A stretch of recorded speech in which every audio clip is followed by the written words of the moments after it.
அண்மைச் செய்தி. நில மோசடி வழக்கில் அதிமுக முன்னாள் அமைச்சர் எம்.ஆர். விஜயபாஸ்கருக்கு 2 நாள் சிபிசிஐடி காவல். அண்மைச் செய்தியாக பார்த்து வருகிறோம். நில மோசடி வழக்கில் அதிமுக முன்னாள் அமைச்சர் எம்.ஆர். விஜயபாஸ்கருக்கு 2 நாட்கள் சிபிசிஐடி காவல் அளிக்கப்பட்டிருக்கிறது.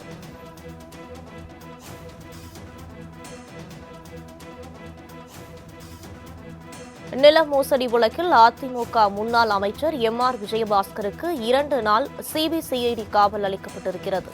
அண்மைச் செய்தியாக பார்த்து வருகிறோம்.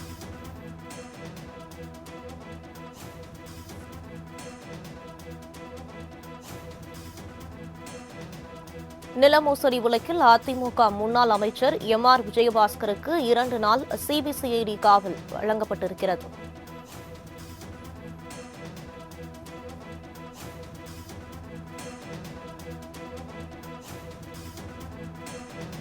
அண்மைச் செய்தியாக பார்த்து வருகிறோம். நில மோசடி வழக்கில் அதிமுக முன்னாள் அமைச்சர் எம்.ஆர். விஜயபாஸ்கருக்கு 2 நாள் சிபிசிஐடி காவல் வழங்கப்பட்டிருக்கிறது.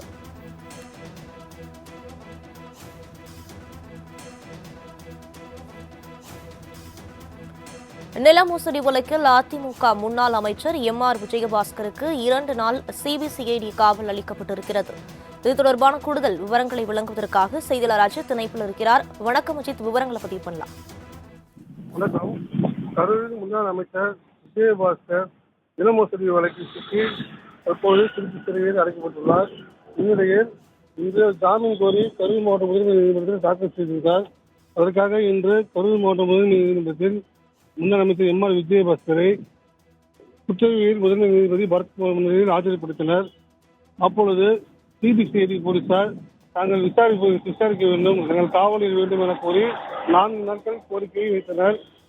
இதை பரிசீலித்த நீதிபதி பரத்குமார் 2 நாட்கள் மட்டும் சிபிசிஐடி காவலில் எடுத்து விசாரிக்க அனுமதி கொடுத்துள்ளார். அதனையொட்டி 2 நாட்கள் முன்னாள் அமைச்சர் எம்.ஆர். விஜயபாஸ்கரை சிபிசிஐடி போலீசார் தங்கள் கண்ட்ரோலில் எடுத்து விசாரிக்க உள்ளனர்.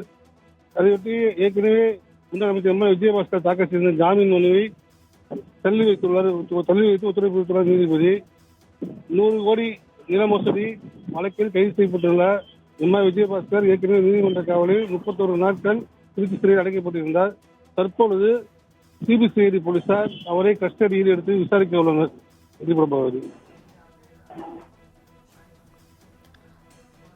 விரிவான விவரங்களுக்கு நன்றி அஜித்.